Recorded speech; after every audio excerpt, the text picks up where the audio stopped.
السلام علیکم، اعتدال نیوز میں خوش آمدید۔ میں ہوں آپ کا ہوسٹ نعمان بھٹا۔ ناظرین، ڈیرہ اسماعیل خان میں سیلاب کی اس وقت کیا صورتحال ہے؟ جو علاقے سیلاب کی زد میں آئے ہیں وہاں پر جو انتظامیہ کی جانب سے اقدامات کیے جا رہے ہیں ان کی کیا پوزیشن ہے، اور دیگر جو سیلاب سے متاثرہ علاقے ہیں وہاں پر لوگوں کی کیا صورتحال ہے، اس حوالے سے ہم بات کریں گے۔ ہمارے ساتھ سینئر صحافی جناب محمد عرفان مغل صاحب موجود ہیں۔ سر، یہ بتائیں کہ جن علاقوں میں سیلاب آیا ہے، جو علاقے بالکل ختم ہو گئے ہیں یا صفحہ ہستی سے مٹ گئے ہیں، وہاں پر جو امدادی سرگرمیاں ہیں اس حوالے سے تھوڑا بتائیں کہ کیا اقدامات کیے جا رہے ہیں؟ جی، جیسے جیسے صورتحال کلیئر ہو رہی ہے، ریلیف کا پروگرام ہے وہ تیزی کے ساتھ آگے بڑھ رہا ہے۔ آپ کو ڈیرہ اسماعیل خان ڈویژن میں نظر آ رہا ہوگا کہ جہاں جہاں سیلاب آیا تھا وہاں پر اب امدادی سرگرمیوں اور ریلیف کا جو ہے اس کام میں تیزی آ رہی ہے۔ اس وقت بھی ڈیرہ اسماعیل خان کی تحصیل کلاچی، درابن کلاں اور پرووا میں شدید پانی کا دباؤ ہے، لیکن پہاڑی ندی نالوں میں طغیانی کم ہونے کی وجہ سے ان علاقوں میں بھی اب بتدریج پانی میں کمی آ رہی ہے اور پانی کا جو دباؤ ہے اس میں بھی مسلسل کمی ہو رہی ہے۔ اس کے ساتھ ساتھ کل سے ہم نے دیکھا ہے کہ پاک فوج کے ہیلی کاپٹر مسلسل جو ہے سیلاب سے متاثرہ علاقوں میں لوگوں کو ریسکیو کر رہے ہیں، ان تک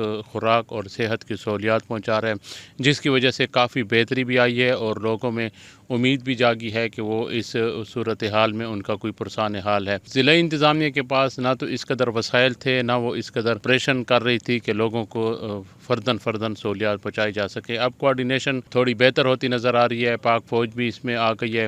ریسکیو 1122 کے نوجوان مسلسل کئی روز سے بغیر سوئے جو ہیں وہ اپنی خدمات سر انجام دے رہے ہیں، لوگوں کو سیلاب سے نکال رہے ہیں اور ان کی جو مشکلات ہیں ان میں کمی کے لیے اپنی تئیں کوششیں کر رہی ہیں۔ ان کے پاس بھی وسائل جو ہیں وہ محدود ہیں۔ آپ نے دیکھا ہوگا کہ اتنے بڑے ڈویژن میں اتنا بڑا ڈیزاسٹر آیا ہے تو ضلع انتظامیہ اور جو ریسکیو کے ادارے ہیں ان کے پاس اس قدر وسائل نہیں تھے۔ چاہیے تو یہ تھا کہ وزیر اعلیٰ ڈیرہ اسماعیل خان آئے تھے اور ان سے ہم نے یہ سوال بھی کیا تھا کہ یہاں پر آپ لوگ وسائل کی فراوانی کریں، وسائل زیادہ دیں تاکہ میکسیمم لوگوں کو ریلیف دیا جا سکے۔ اس وقت بھی جو کلاچی کے علاقے ہیں، پرووا ہے، درابن ہے، جو کٹ چکے ہیں، جہاں پانی کے شدید کٹاؤ کی وجہ سے سڑکیں بھی منہدم ہو چکے ہیں، آمد و رفت کے ذرائع بھی ختم ہو چکے ہیں، تو وہاں پر ہیلی کے ذریعے اور کشتیوں کے ذریعے لوگوں کو امداد پہنچائی جا رہی ہے۔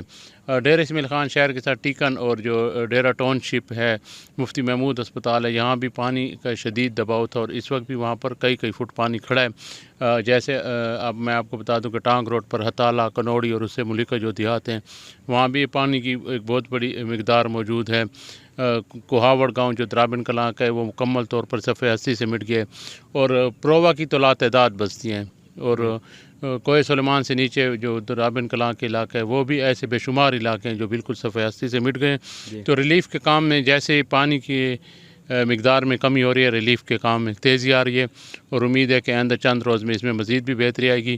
اور میں آپ کو یہ بھی بتا دوں کہ اس وقت ہم جو ہے دریائے سندھ کے کنارے پر کھڑے ہیں، بلکہ اس کے تقریباً بیچ میں آئے ہوئے ہیں۔ تو کل سے یہ خدشات سے شہریوں کو یہ خدشہ تھا کہ پانی جو ہے وہ بہت زیادہ آ جائے گا، شہری آبادی کو نقصان کا اندیشہ ہوگا۔ آپ نے دیکھا ہے کہ پانی جو ہے وہ اس قدر یہاں پہ زیادہ نہیں ہے، 7 لاکھ کیوسیک کا کہا جا رہا تھا، لیکن ڈیرہ اسماعیل خان کے مقام پر دریائے سندھ کا دامن کافی وسیع ہے اور یہاں پر 7 لاکھ کیوسیک بھی آسانی سے گزر سکتا تھا، لیکن یہاں پر ہمیں یہ بتایا گیا چشمہ بیراج کی جانب سے کہ چشمہ بیراج میں تقریباً 4.5 لاکھ کیوسیک پانی آ رہا ہے اور جو پانی کا اخراج ہے وہ بھی تقریباً 4.5 لاکھ کیوسیک ہی ہے۔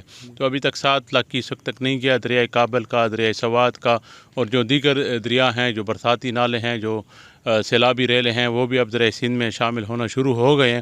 تو پانی کی مقدار تو بڑی ہے لیکن اس قدر نہیں ہے کہ آدمی کہے کہ ڈیرہ اسماعیل خان شہر کو یا شہری آبادیوں کو نقصان کا اندیشہ ہے۔ کچے کے علاقے میں جو ہے وہ صورتحال تھوڑی خراب ہے۔ کچے کے لوگوں نے کل نقل مکانی کر رہی تھی، ان کو محفوظ مقامات پر منتقل کر دیا گیا تھا، تو وہاں پر بھی اب کسی قسم کے جانی نقصان کا تو اندیشہ کم از کم نہیں ہے، وہاں پر لوگوں کی املاک کو ضرور نقصان پہنچا ہے۔ بہت شکریہ عرفان مغل صاحب۔ ڈیرہ اسماعیل خان ڈویژن بھر سے جو تازہ ترین صورتحال ہے اس سے آگاہ کر رہے تھے۔ کچے کے علاقے میں جو سیلاب کا خطرہ تھا انہوں نے وہ بھی وضاحت کے ساتھ بتایا، اور انتظامیہ خاص طور پر ڈیرہ اسماعیل خان انتظامیہ کی جانب سے اقدامات کیے جا رہے ہیں سیلاب زدگان کے لیے، اور ان کی خدمات اور ان کے جو وسائل ہیں وہ بھی آپ کے سامنے رکھے ہیں۔ تو نعمان بھٹا اور اعتدال نیوز کی